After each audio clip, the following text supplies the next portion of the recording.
अस्सलामुअलैकुम दोस्तों। मेरा नाम अनाबिया है और मैं सिर्फ 17 साल की हूँ। जब मैंने कॉलेज ज्वाइन किया तो मुझे नई नई दोस्तें मिली जिनसे मुझे सीखने को काफ़ी कुछ मिला। मैं अपनी दोस्तों में सबसे ज़्यादा हसीन लड़की थी। खुदा ने मुझे हुस्न और खूबसूरती से नवाज रखा था। मुझे अपनी खूबसूरती का काफ़ी घमंड भी था। मैं किसी भी लड़के को मुंह न लगाती थी। मेरी भरपूर कोशिश थी कि मैं भी दूसरी लड़कियों की तरह हॉस्टल में दाखिला लूं, मगर मेरी अम्मी कभी भी ये बात नहीं मानती थी कि मैं हॉस्टल जाकर रहूं, क्योंकि हॉस्टल में रहने वाली लड़कियां बहुत आज़ाद ख्याल हो जाती हैं और बहुत आगे निकल जाती हैं।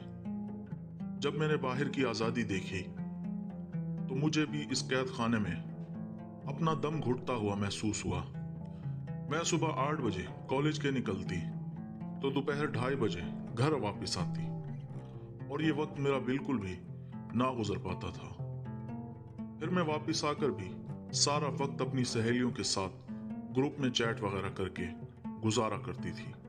घर में किसी भी काम काज का करने को मेरा दिल नहीं लगता था।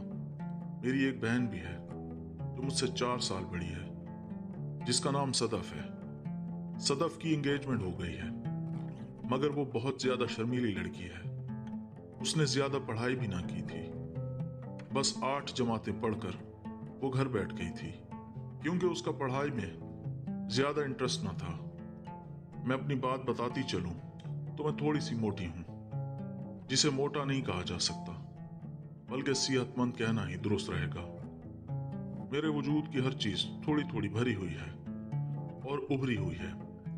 मेरा चेहरा भी बहुत कुशादा है और मेरे गालों में पड़ते डिंपल मेरी खूबसूरती में मजीद इजाफा करते हैं। रंगत तो वैसे ही मैंने गोरी और गुलाबी ही पाई है और मेरे बाल भी सिल्की और लंबे हैं।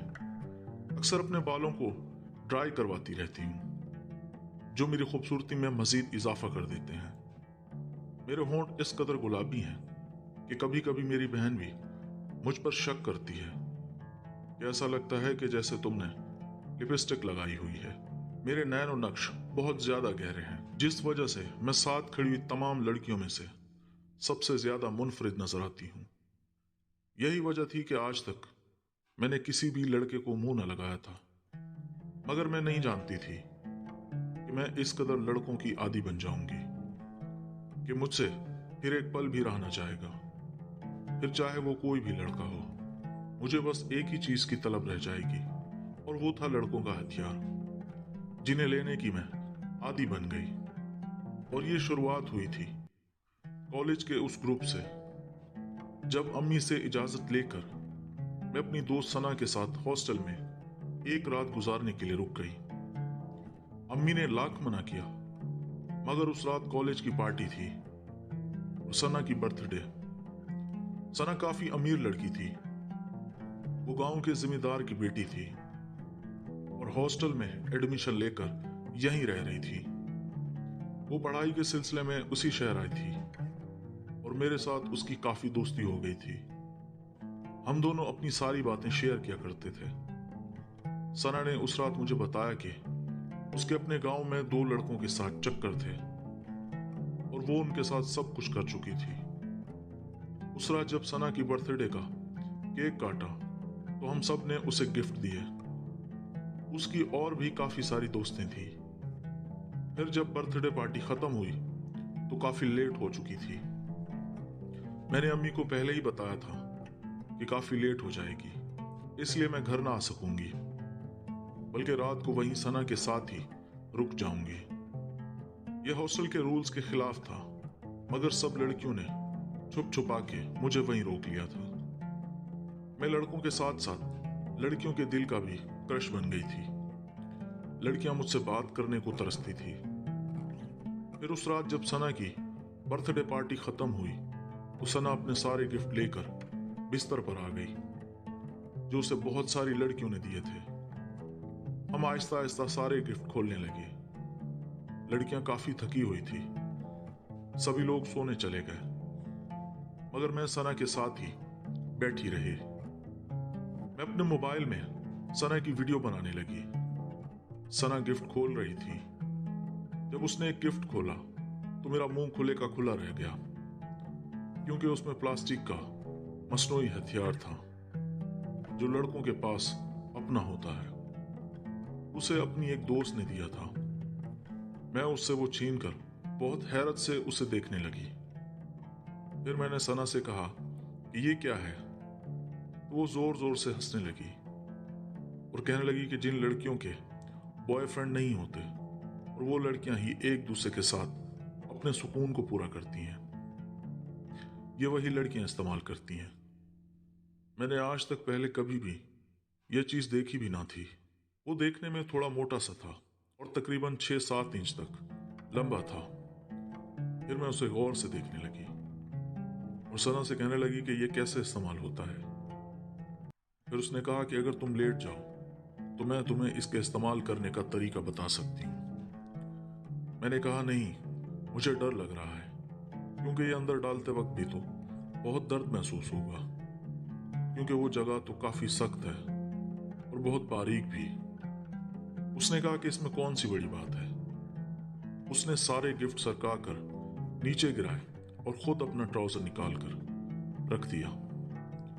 फिर वो मेरे सामने ही इसी हालत में थी कि जिसे देखकर अब मुझ में एक अजीब सा सुरूर तारी होने लगा था। उसने कहा कि तुम भी अपना ट्राउजर निकाल दो। मैं बहुत घबरा गई और उसे कहने लगी कि सना, नहीं, ये सब कुछ गलत है, हम कुछ गलत ना कर बैठे। उसने कहा कि कुछ नहीं होता, मैं तुम्हें समझाती हूँ कि कितना सुकून महसूस होगा। फिर उसने जबरदस्ती मेरा ट्राउजर भी उठाकर साइड पर रख दिया और कहने लगी कि इस ड्रेस को भी हटा दो। उसने भी अपना ड्रेस, जो बहुत फैंसी था, उससे कहा कि पीछे से उसकी सारी जिप खोल दो। मैंने जब उसकी जिप खोल दी तो वो पूरे का पूरा खुल गया। उसने वो भी साइड पर करके रख दिया था। उसने मेरे साथ भी यही अमल किया। मैं बहुत शर्मा रही थी और बहुत घबरा भी रही थी। मुझे डर भी बहुत लग रहा था कि किसी ने हम दोनों को इस हालत में देख लिया तो सब लोग शोर मचाएंगे। मगर पार्टी की वजह से सब लोग काफी थक चुके थे, इसलिए किसी का भी हमारी तरफ ध्यान नहीं था। सब मुंह फाड़कर अपनी नींद के मजे ले रहे थे, क्योंकि दिन में उन लोगों ने काफी ज्यादा हल्ला गुल्ला किया था।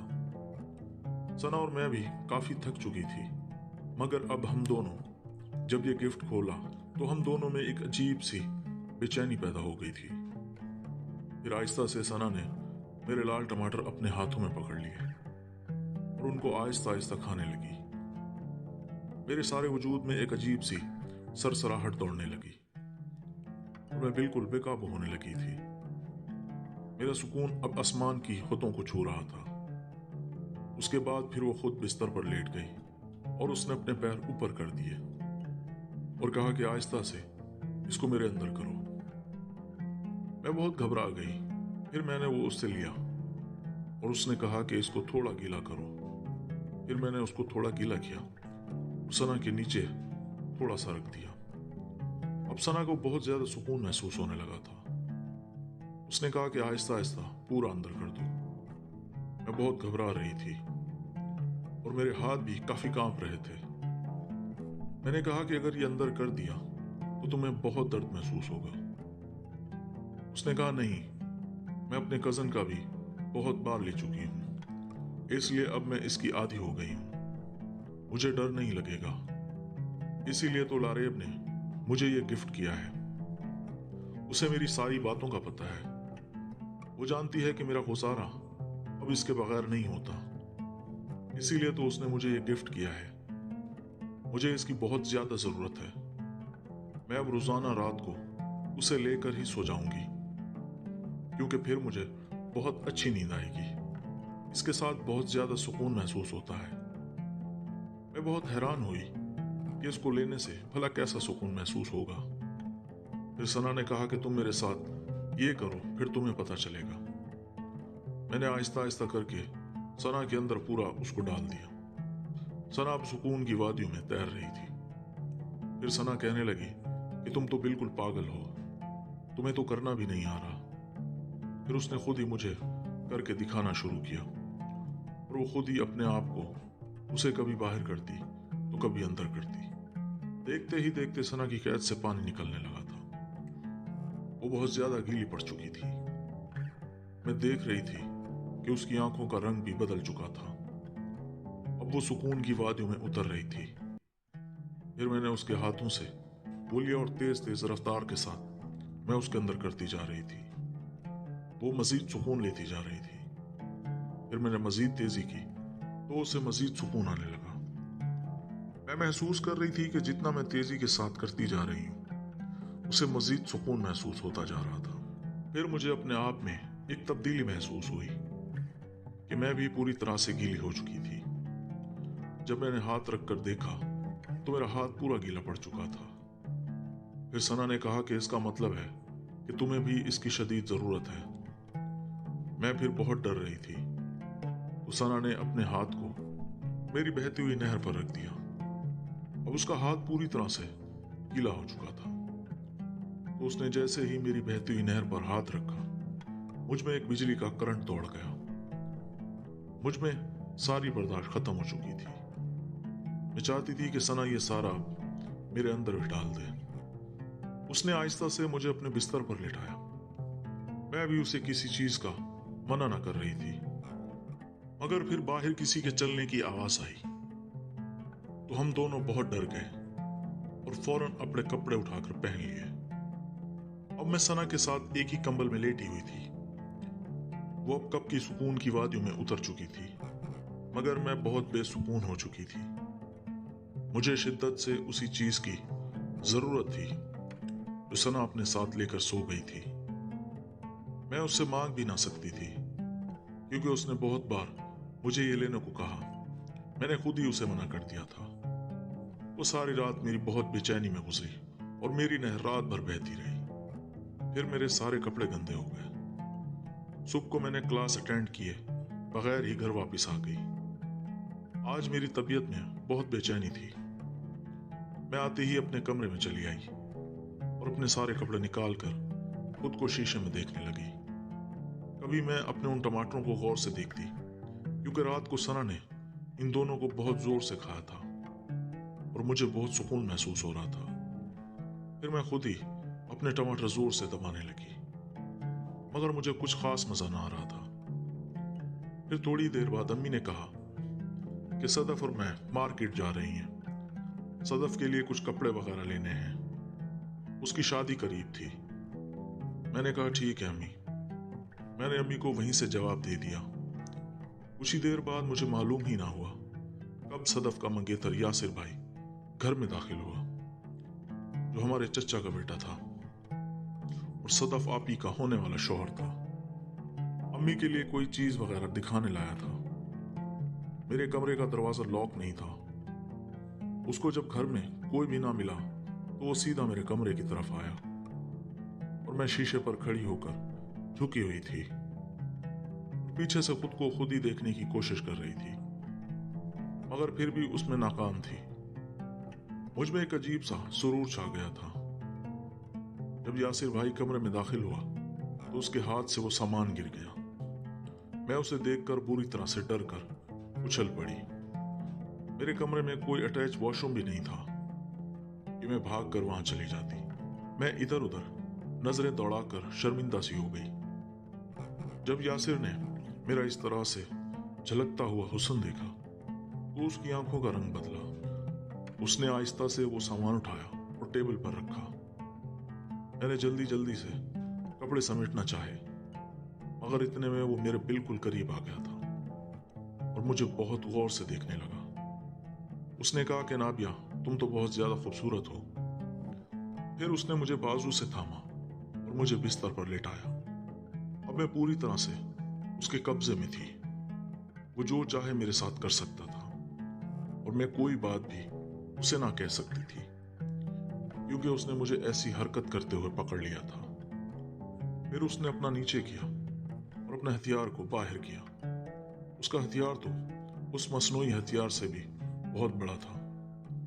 मैं तो उसे देखकर बहुत हैरान रह गई। फिर मैंने दोनों हाथों से उसे पकड़कर देखना चाहा। मैं आज हकीकत में पहली मर्तबा ये किसी का देख रही थी। और अपने हाथों में पकड़ रही थी। फिर मैंने आहिस्ता आहिस्ता उस पर हाथ फेरना शुरू किया तो वो मजीद अकड़ गया। यासिर भाई ने बगैर वक्त ज़ाय किए कुछ भी बोले उसे थोड़ा सा गीला किया और मुझे अपने दोनों हाथों में पकड़कर ऊपर किया। फिर उसने आहिस्ता से मेरी बहती हुई नहर पर दिया, अपने लोहे जैसा गर्म ये रख दिया और एक ही झटके के साथ पूरे का पूरा उसमें उतार दिया। मेरे मुंह से एक जोरदार चीख निकली थी।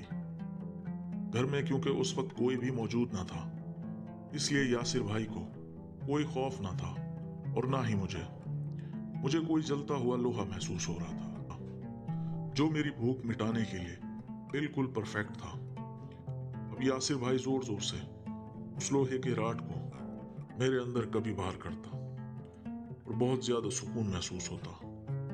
फिर मैं उसे कहती, यासिर भाई प्लीज थोड़ा आहिस्ता करें, मुझे बहुत दर्द हो रहा है। तो उसने अपने होंठ दांतों में दबाकर मजीद एक जोरदार झटका दिया और फिर कहने लगा कि तुम तो बिल्कुल कम सनकली हो और अभी तक कंवारी भी, फिर ये सब कुछ करने की तुम्हें क्या जरूरत थी।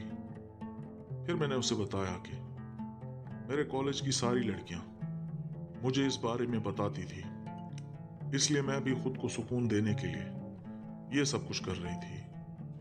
तो वो कहने लगा कि मेरी जान, मैं जो हूं तुम्हारा बहनोई, तुम्हें सुकून देने के लिए तुम्हें खुद ये मेहनत करने की क्या जरूरत थी। फिर वो बातों ही बातों में मुझे जोरदार तरीके से सुकून पहुंचाने लगा। अब उसमें मजीद तेजी आ गई थी कि जब मैं सना के साथ ये सब कुछ कर रही थी तो उसे इतना ज्यादा सुकून ना आया होगा जितना इस वक्त मुझे आ रहा था, क्योंकि हकीकत में और मसनूई में जमीन और आसमान का फर्क था। इसमें सारी फीलिंग्स थी, उसका बहता हुआ पानी मेरे वजूद में दाखिल हो रहा था जो मुझे मजीद सुकून दे रहा था। तकरीबन आधे घंटे की सवारी यासिर भाई मेरे ऊपर करता रहा और अपने घोड़े को बहुत तेज रफ्तार के साथ दौड़ाता रहा। मेरा पहली दफा था तो मैं बिल्कुल फट चुकी थी, मुझे बहुत ज्यादा दर्द महसूस हो रहा था, मगर इस दर्द से कई गुना ज्यादा मुझे सुकून हासिल हो रहा था और यह सुकून अब हर वक्त चाहती थी। आधे घंटे के बाद हम दोनों ही खामोश हो गए थे। यासिर भाई ने मेरे ऊपर कंबल फेंका और खुद भी बाहर चले गए। शादी के दिन भी करीब थे।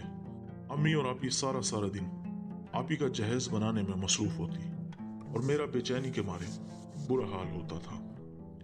मेरा बस नहीं चलता था कि मैं हर वक्त यासिर भाई को बुला के उनके साथ मजे करती रहूं। अगले दिन मैंने सना को सारी हकीकत बता दी कि किस तरह से मेरे बहनों ने मुझ पर हमला कर दिया था। वो बहुत हंसी और कहने लगी कि पागल, तुमने तो सुकून हासिल किया, बहुत अच्छा किया, वरना मैं खुद ही इस मसनूई हथियार से तुम्हारी ये कर देती। उसने कहा कि शाम को मैं आऊंगी, अब हम दोनों मिलकर बहुत मजे करेंगे। पहले जो उसकी पार्टनर थी उसके साथ उसका कोई झगड़ा चल रहा था जिस वजह से वो दोनों काफी दूर हो गई थी।